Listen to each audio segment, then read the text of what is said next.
दोस्तों, दावोस में इस बार सिर्फ ग्लोबल इकोनॉमी पर चर्चा नहीं हुई, बल्कि वहां अमेरिका और यूरोप के रिश्तों में खुली दरार भी सबके सामने आ गई। जो रिश्ता बीते 25 साल से मजबूती का प्रतीक माना जाता था, वो कुछ ही पलों में सवालों के घेरे में आ गया।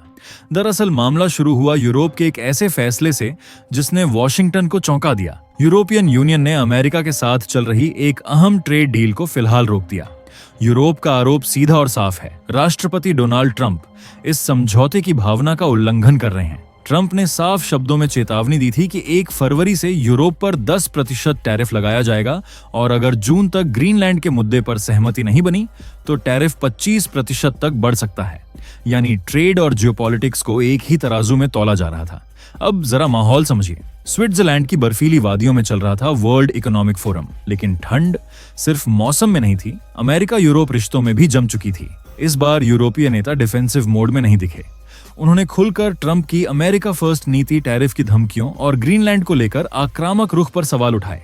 फिर मंच पर आए ट्रंप अपने अंदाज में, बिना लाग लपेट के। ना फ्रांस को छोड़ा, ना जर्मनी को, ना ही ब्रिटेन को। उन्हें शायद लगा कि वो हमेशा की तरह बातचीत की दिशा तय करेंगे, लेकिन इस बार ऐसा नहीं हुआ। यूरोप ने पहली बार ट्रंप की ईगो का जवाब अपनी ईगो से दिया और असली झटका तो इसके बाद लगा। ट्रंप के मंच से उतरते ही यूरोपीय संसद की ट्रेड कमेटी के चेयरमैन बर्न्ड लैंग कैमरे के सामने आए और सीधा ऐलान कर दिया, अमेरिका और यूरोपियन यूनियन के बीच चल रही ट्रेड डील अब फ्रीज की जाती है, सब कुछ सस्पेंड।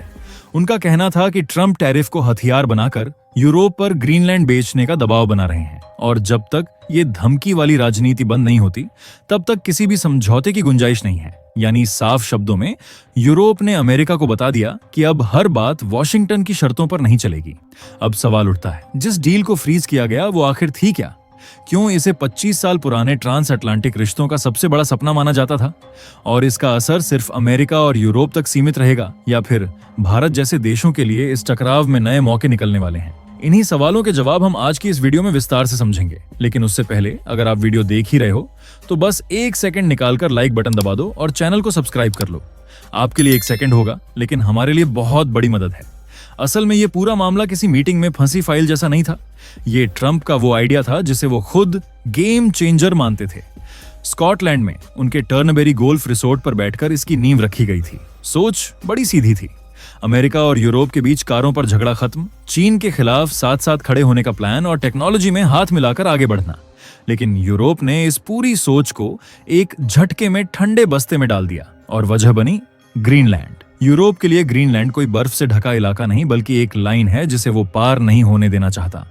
उन्हें लगा अगर आज ग्रीनलैंड पर समझौता किया तो कल कोई और ताकत किसी और हिस्से पर हाथ रख देगी। यहीं से कहानी ने यू टर्न लिया। ट्रंप को ये रोक पसंद नहीं आई। उन्होंने तुरंत पलटकर कहा, ठीक है, अब बात सीधी होगी। 1 फरवरी से डेनमार्क, स्वीडन, फ्रांस, जर्मनी और ब्रिटेन जैसे देशों पर भारी टैरिफ, और अगर ग्रीनलैंड पर बात नहीं बनी तो ये टैक्स 25% तक चला जाएगा। यानी अब ये बातचीत नहीं, दबाव की रणनीति थी। लेकिन असली झटका तब लगा जब ट्रंप दावोस के मंच पर खड़े हुए। उन्होंने अचानक कहा, अगर अमेरिका नहीं होता तो आज आप सब जर्मन बोल रहे होते। अब सोचिए, दुनिया के सबसे हाई प्रोफाइल मंच पर इतिहास का ऐसा जिक्र, पूरा हॉल जैसे सांस रोक कर बैठ गया। दावोस 2026 में कुछ सेकंड के लिए कोई खुसर पुसर नहीं, कोई ताली नहीं, सिर्फ सन्नाटा। यूरोपीय कमीशन की president Ursula von der Leyen और बाकी नेता एक दूसरे की तरफ देखते रह गए। ट्रंप यहीं नहीं रुके। 1 घंटे की स्पीच में उन्होंने अमेरिका की ग्रोथ गिनाई, इन्वेस्टमेंट्स बताए, लेकिन असली तीर था नाटो पर। ट्रंप का कहना था, हम हर वक्त यूरोप के लिए खड़े रहते हैं, लेकिन जब हमारी बारी आती है तो भरोसा कमजोर पड़ जाता है। उन्होंने नाटो को महंगा और बेकार सिस्टम बताया और कहा कि यूरोप अब वो यूरोप नहीं रहा जिसे दुनिया पहचानती थी। ग्रीन एनर्जी और माइग्रेशन पॉलिसी को लेकर उन्होंने साफ कहा, यूरोप अपनी पहचान से भटक रहा है। और फिर मामला लौटा ग्रीनलैंड पर। ट्रंप ने उसे बर्फ का टुकड़ा कहा, लोकेशन पर सवाल उठाए, यहां तक कि ग्रीनलैंड और आइसलैंड को आपस में मिला बैठे। लेकिन नीचे की बात साफ थी, अमेरिका के बिना इसे कोई नहीं संभाल सकता। और आखिर में उन्होंने साफ इशारा दे दिया, अब देरी नहीं, तुरंत बातचीत। डेनमार्क और नाटो के लिए ये सिर्फ बयान नहीं था, ये चेतावनी थी। और यहीं से अमेरिका यूरोप रिश्तों में वो दरार पड़ी जो अब खुलकर दिख रही है। दावोस में जो हुआ वो सीधा सा था। अमेरिका बोला, यूरोप चुप रहा। लेकिन वो चुप्पी कमजोरी नहीं थी, तैयारी थी। अगले ही दिन यूरोप ने साफ कर दिया, ग्रीनलैंड कोई सौदे की चीज नहीं है। और यहीं से कहानी भारत की तरफ मुड़ती है। जब अमेरिका और यूरोप आपस में उलझते हैं तो दोनों को एक ऐसे देश की जरूरत पड़ती है जो भरोसेमंद हो, न्यूट्रल हो और ताकतवर हो। वो देश आज भारत है। आज हालत यह है कि चाहे हथियार हो, चाहे फैक्ट्री या चीन को कंट्रोल करने का प्लान, हर रोड भारत से होकर जा रही है। दावोस में ट्रंप ने भी ये मान लिया। स्टेज से उतरते ही बोले, मोदी मेरे अच्छे दोस्त हैं। बस मैसेज क्लियर। अब असली गेम शुरू होता है। जिस नाटो को ट्रंप कोसते रहते हैं, उसी नाटो का देश स्पेन अपनी सीक्रेट डिफेंस टेक्नोलॉजी भारत को दे रहा है। 70 साल की दोस्ती अब बिजनेस में बदल रही है। टाटा एयरबस डील का मतलब साफ है। अब जहाज सिर्फ खरीदे नहीं जाएंगे, भारत में बनेंगे और दुनिया को बिकेंगे। सीधी भाषा में दुनिया लड़ रही है और भारत फायदा उठा रहा है। हाल ही में विदेश मंत्री एस जयशंकर ने एक ऐसी बात कही है जो भारत स्पेन रिश्तों को बिल्कुल नए लेवल पर ले जाती है।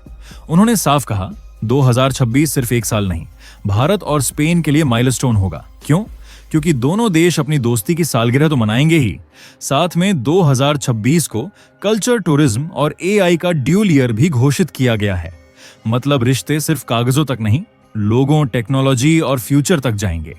जयशंकर ने यह भी कहा कि भारत और स्पेन दोनों एआई को लेकर एक ही सोच रखते हैं। एआई इंसानों के लिए हो, इंसानों पर भारी पड़ने के लिए नहीं। अगले महीने Bharat AI impact summit host कर रहा है, जहां यही मैसेज दुनिया को दिया जाएगा। अब थोड़ा पैसा की बात। भारत स्पेन का ट्रेड $8 बिलियन पार कर चुका है। इंफ्रास्ट्रक्चर हो, ग्रीन एनर्जी हो या स्मार्ट सिटीज, स्पेन की कंपनियां आज भारत में हर जगह दिख रही हैं।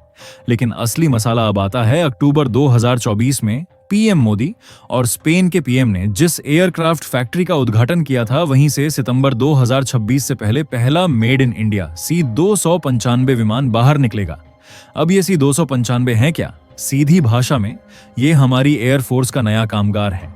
पुराने अवरो विमानों की छुट्टी और C-295 की एंट्री। डील के तहत 16 विमान सीधे स्पेन से आएंगे, लेकिन 40 विमान पूरे भारत में बनेंगे। वडोदरा में टाटा एडवांस्ड सिस्टम्स की फैक्ट्री में यहां 18,000 से ज्यादा पार्ट्स जोड़कर पूरा मिलिट्री एयरक्राफ्ट बनेगा।